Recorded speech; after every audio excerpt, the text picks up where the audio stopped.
Objective 2 का first question करते हैं। When you speak to your friend which of the following parameters has a unique value in the sound produce. ठीक है, जब हम बात करते हैं तो कौन सा पैरामीटर है वो यूनिक वैल्यू मतलब एक कांस्टेंट फिक्स्ड वैल्यू लेता है। ठीक है, तो ए ऑप्शन करें फ्रीक्वेंसी। नहीं, फ्रीक्वेंसी ठीक नहीं है। कोई नोट जब हम बोल रहे होते हैं तो कुछ साउंड्स ऐसी होती हैं जो थोड़ी सी भारी होती हैं, कुछ साउंड्स ऐसी होती हैं जो थोड़ी सी तीखी होती हैं। ठीक है, ये डिपेंड करेगा कि आप क्या बोल रहे हो। ठीक है, और ठीक है, वर्ड टू वर्ड ये वेरी करता है। ठीक है, ठीक है, तो फ्रीक्वेंसी सारे वर्ड्स की अलग अलग होती है, तो फ्रीक्वेंसी ऑप्शन नहीं हो सकता। ठीक है, वेवलेंथ, जब फ्रीक्वेंसी अलग है तो वेवलेंथ डिफरेंट हो जाएगी। क्या चीज़ सेम रहती है? ठीक है, जब आप यहाँ से बोल रहे हो किसी मीडियम में अगर साउंड वेव प्रोपोगेट कर रही हैं तो उस मीडियम में जो साउंड वेव की वेलोसिटी होगी वो कांस्टेंट रहेगी। ठीक है, बाकी फ्रीक्वेंसी और वेवलेंथ आपस में इस हिसाब से एडजस्ट करते रहते हैं ताकि वेलोसिटी क्या रहे, कांस्टेंट। फ्रीक्वेंसी चेंज होती है, वेवलेंथ चेंज होती है, लेकिन हम एक ही मीडियम में खड़े हैं। ठीक है, तो जो मीडियम में वेव की वेलोसिटी होगी वो इस बात पर डिपेंड नहीं करेगी कि आप कौन सा नोट बोल रहे हो। ठीक है, क्या बोल रहे हो आप। ठीक है, तो वेव की वेलोसिटी क्या रहेगी, कांस्टेंट। ठीक है, वो मीडियम की प्रॉपर्टी पे डिपेंड करती है, वो कितनी होती है, under root beta by rho. ठीक है, तो वेवलेंथ फ्रीक्वेंसी डिफरेंट होगी, वेवलेंथ डिफरेंट होगी, एम्पलीट्यूड भी डिफरेंट होगा। किसी को हम तेज बोलते हैं, किसी को हम धीमा बोलते हैं। ठीक है, कोई शब्द हम धीमे से बोलते हैं, किसी शब्द पे हम ज़्यादा जोर दे के बोलते हैं। ठीक है, तो जिसकी स्ट्रेंथ ज़्यादा होती है, जिसकी इंटेंसिटी ज़्यादा होती है, उसका एम्पलीट्यूड भी ज़्यादा होता है। ठीक है, कोई हम आहिस्ते से बोलते हैं तो उसकी स्ट्रेंथ कम होती है, इंटेंसिटी कम होती है, तो उसका एम्पलीट्यूड भी कम होता है। ठीक है, तो ये भी डिफरेंट होगा। तो कांस्टेंट वैल्यू किसकी होगी, सिर्फ wave velocity D part. Second question करते हैं। An electrically maintain tuning fork vibrates with constant frequency and constant amplitude. ठीक है, एक ट्यूनिंग फोर्क है, उसकी फ्रीक्वेंसी भी कांस्टेंट है और उसका एम्पलीट्यूड भी कांस्टेंट है। If the temperature of the surrounding air increases, जो सराउंडिंग एयर का टेम्परेचर है उसको वो इंक्रीज कर रहे हैं, but pressure remains constant, keeping pressure constant. Pressure constant है और टेम्परेचर इंक्रीज कर रहे हैं। The sound produce will have wavelength frequency velocity. अच्छा, लार्जर फ्रीक्वेंसी हो नहीं सकता क्योंकि फ्रीक्वेंसी तो कांस्टेंट रहती है, जो सोर्स की फ्रीक्वेंसी वही फ्रीक्वेंसी होगी, तो ये ऑप्शन हो नहीं सकता। और जब फ्रीक्वेंसी कांस्टेंट है तो टाइम पीरियड भी क्या रहेगा, कांस्टेंट, तो ये ऑप्शन भी नहीं हो सकता। सिर्फ ए और सी में आपको देखना है। ठीक है, तो अगर हम इक्वेशन लिखें गैस इक्वेशन, तो पी वी इक्वल टू क्या होता है, एन आर टी। एन होता है mass upon molecular mass into R T. अगर वी से इधर ला के डिवाइड कर देंगे तो पी इक्वल टू क्या बन गया, वो बन गया density R T upon am not. ठीक है, अब जरा इसमें ढंग से समझना, डेंसिटी पे क्या इफेक्ट पड़ेगा। प्रेशर तो आपने कांस्टेंट रखा है, डेंसिटी पे क्या इफेक्ट पड़ेगा। ठीक है, तो प्रेशर तो कांस्टेंट है, यानी इसकी लेफ्ट हैंड साइड कांस्टेंट है, तो राइट हैंड साइड भी क्या होनी चाहिए, कांस्टेंट। आर कांस्टेंट है, एम नॉट कांस्टेंट है। टेम्परेचर अगर बढ़ रहा है तो डेफिनेटली डेंसिटी क्या हो रही होगी, कम। ठीक है, टेम्परेचर बढ़ रहा है तो डेंसिटी क्या हो रही होगी, कम।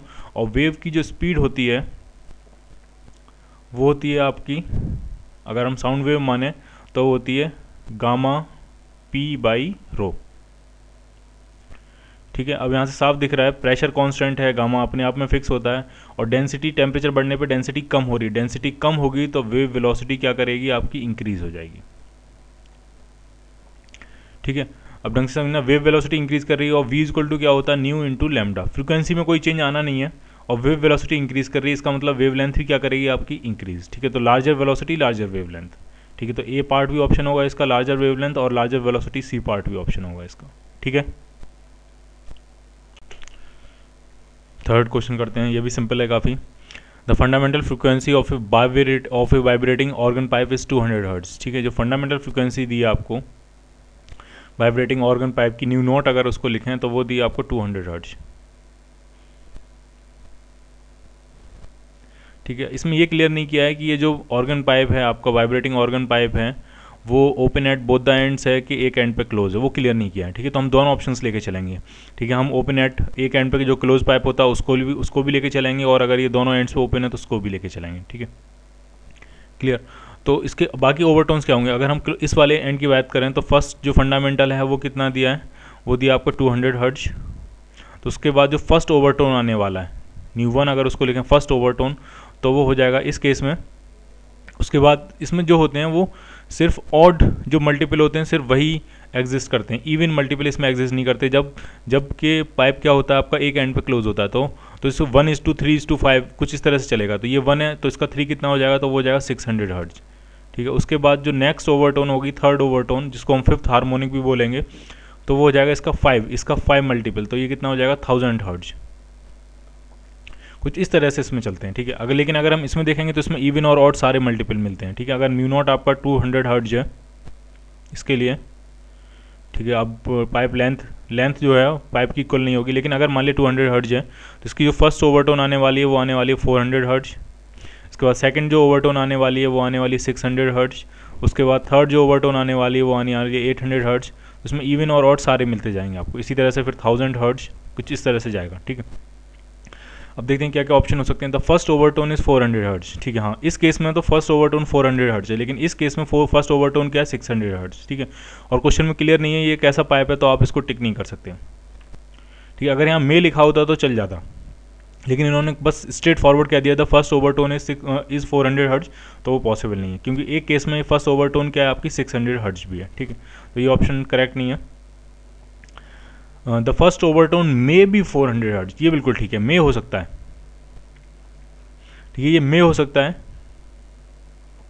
और किस केस में होगा वो होगा इस सेकंड केस में जो फर्स्ट ओवरटोन है वो कितनी आपकी 400 हर्ट्ज, ठीक है। थर्ड केस पढ़ते हैं the first overtone may be 600 hertz, ये भी करेक्ट है। इस केस में जो फर्स्ट ओवरटोन है वो क्या 600 हर्ट्ज, मे के साथ करेक्ट है, ठीक है। 600 हर्ट्ज इज एन ओवरटोन, कह रहे हैं 600 हर्ट्ज कोई ना कोई ओवरटोन जरूर होगी, तो बिल्कुल ठीक बात है। इस वाले केस में फर्स्ट ओवरटोन है और इस वाले केस में ये सेकंड ओवरटोन है, ठीक है। तो ये ऑप्शन भी करेक्ट हो जाएगा। ओवरऑल आंसर आपको मिलेगा बी, सी एंड डी, ठीक है। फोर्थ क्वेश्चन करते हैं। A source of sound moves towards an observer, ये मान लिया एक ऑब्जर्वर है और एक साउंड का मान लिया सोर्स है, ये कुछ ऐसे सोर्स है, ये मान लिया साउंड का, साउंड प्रोड्यूस कर रहा है ये सोर्स, ठीक है। और ये जो सोर्स है वो ऑब्जर्वर की तरफ किसी वेलोसिटी v से मूव कर रहा है या v0 से मूव कर रहा है मान लिया, ठीक है। The frequency of the source is increase, जो सोर्स की फ्रीक्वेंसी है उस पर कोई फर्क नहीं पड़ेगा, सोर्स की फ्रीक्वेंसी तो जितनी है उतनी रहेगी, लेकिन हाँ इस ऑब्जर्वर को जो फ्रीक्वेंसी सुनाई पड़ रही होगी वो बढ़ गई होगी बेसिकली वो, ठीक है, ज़्यादा सुनाई पड़ रही होगी। अगर इसकी फ्रीक्वेंसी 200 हर्ट्ज है तो इसको जो फ्रीक्वेंसी सुनाई पड़ रही होगी वो 200 हर्ट्ज से क्या होगी ज़्यादा, तो वो अपरेंट फ्रीक्वेंसी है, एक्चुअल फ्रीक्वेंसी नहीं है। एक्चुअल फ्रीक्वेंसी वो है जो सोर्स एमिट कर रहा है और वो टाइम के वो वेरी नहीं करेगी, ठीक है। The frequency of the source की फ्रीक्वेंसी वो इंक्रीज नहीं होगी, तो ये ऑप्शन ठीक नहीं है। The velocity of sound in the medium is increase, ये भी गलत है। वेलोसिटी ऑफ साउंड का मूवमेंट से कोई लेना देना नहीं है, उसको डिपेंड करेगा कि प्रेशर कितना है मीडियम और मीडियम की डेंसिटी कितनी है। तो वेलोसिटी ऑफ साउंड होती है वो होती है under root gamma P by rho, ठीक है। The wavelength of the sound in the medium towards the observer is increase, ठीक है। जो वेवलेंथ है साउंड की मीडियम में टुवर्ड्स द ऑब्जर्वर की तरफ, ऑब्जर्वर के रिस्पेक्ट में बात हो रही है, ठीक है। तो ऑब्जर्वर के रिस्पेक्ट में फ्रीक्वेंसी जो होगी अपरेंट फ्रीक्वेंसी वो बढ़ गई होगी, तो जो अपरेंट वेवलेंथ होगी वो भी आपकी बढ़ गई होगी, सॉरी वो कम हो गई होगी, क्योंकि वेलोसिटी क्या रहनी है, वेव वेलोसिटी क्या रहनी कांस्टेंट, और वेव वेलोसिटी होती है फ्रीक्वेंसी इनटू वेवलेंथ। और अगर फ्रीक्वेंसी ज़्यादा बढ़ती हुई सुनाई पड़ेगी, उसको ज़्यादा सुनाई पड़ेगी एक्चुअल से, तो वेवलेंथ एक्चुअल से कम सुनाई पड़ेगी, ठीक है। तो वेवलेंथ कम हो गई होगी, lambda dash is less than lambda, ठीक है। लेकिन एक्चुअल में नहीं कम हुई है, ये किसके रिस्पेक्ट में कम हुई है, ऑब्जर्वर के रिस्पेक्ट में, ठीक है। तो क्या ऑप्शन हो जाएगा इसका C part. D part, the amplitude of vibration of particles increase, amplitude पर कोई इफेक्ट नहीं पड़ेगा, तो डी ऑप्शन भी नहीं होगा, तो इसमें सिर्फ क्या मिलेगा आपको आंसर सी पार्ट। फिफ्थ अच्छा क्वेश्चन है, ढंग से समझना आपको इसको। A listener is at rest with respect to the source of sound, ठीक है। एक सोर्स है साउंड का, ये मान लिया सोर्स है और ये मान लिया आपका लिसनर है, ठीक है। और ये दोनों एक दूसरे के रिस्पेक्ट में रेस्ट में, तो मान लिया ये भी रेस्ट में और ये भी कहाँ है आपका रेस्ट में, ठीक है। इनके बीच का जो सेपरेशन है वो टाइम के साथ वेरी नहीं कर रहा है, ठीक है।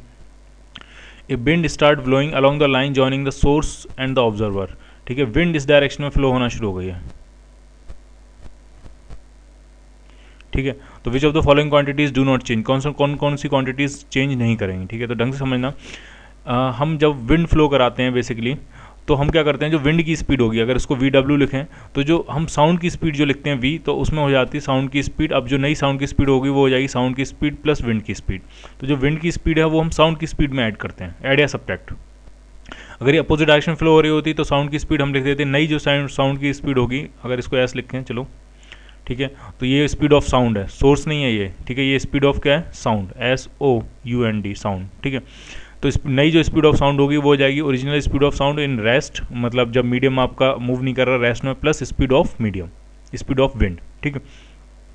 इसमें क्या क्या चीज़ें चेंज नहीं करेंगी, क्या क्या चीज़ें चेंज हो जाएंगी। तो अगर हम सीखते हैं एपरेंट फ्रिक्वेंसी क्या होती है, तो एपरेंट फ्रिक्वेंसी होती है आपकी V plus minus V O upon V plus minus V S into nu. ठीक है, वी ओ भी कितना है 0, वी एस भी कितना है 0। ठीक है, और इस वी की जगह क्या पुट करेंगे, इस वी की जगह पुट करेंगे, ये वी होती है स्पीड ऑफ साउंड, तो स्पीड ऑफ साउंड हो जाएगी speed of sound plus speed of wind, लेकिन कोई फर्क नहीं पड़ेगा क्योंकि आपस में कैंसिल आउट हो जाएंगे। तो न्यू डैश कितना आ जाएगा न्यू।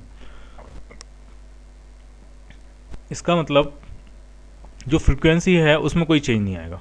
ठीक है, तो कौन कौन सी quantities do not change, frequency आपकी चेंज नहीं करेगी, तो ए ऑप्शन ठीक हो जाएगा। फ्रिक्वेंसी चेंज नहीं कर रही तो टाइम पीरियड भी चेंज नहीं करेगा, डी ऑप्शन भी ठीक हो जाएगा। ठीक है, क्या चीज़ चेंज कर रही है, वेलोसिटी ऑफ साउंड, तो जो नई वेलोसिटी ऑफ साउंड होगी वो ये original velocity of sound plus velocity of wind. Velocity change कर रही तो क्या चेंज कर जाएगी आपकी वेवलेंथ। ठीक है, तो क्या क्या क्या चीज़ें चेंज कर जाएंगी, तो B part velocity of sound change कर जाएगी और वेवलेंथ चेंज कर जाएगी। क्या क्या चीज़ें चेंज नहीं करेंगी, फ्रीक्वेंसी और टाइम पीरियड। ठीक है।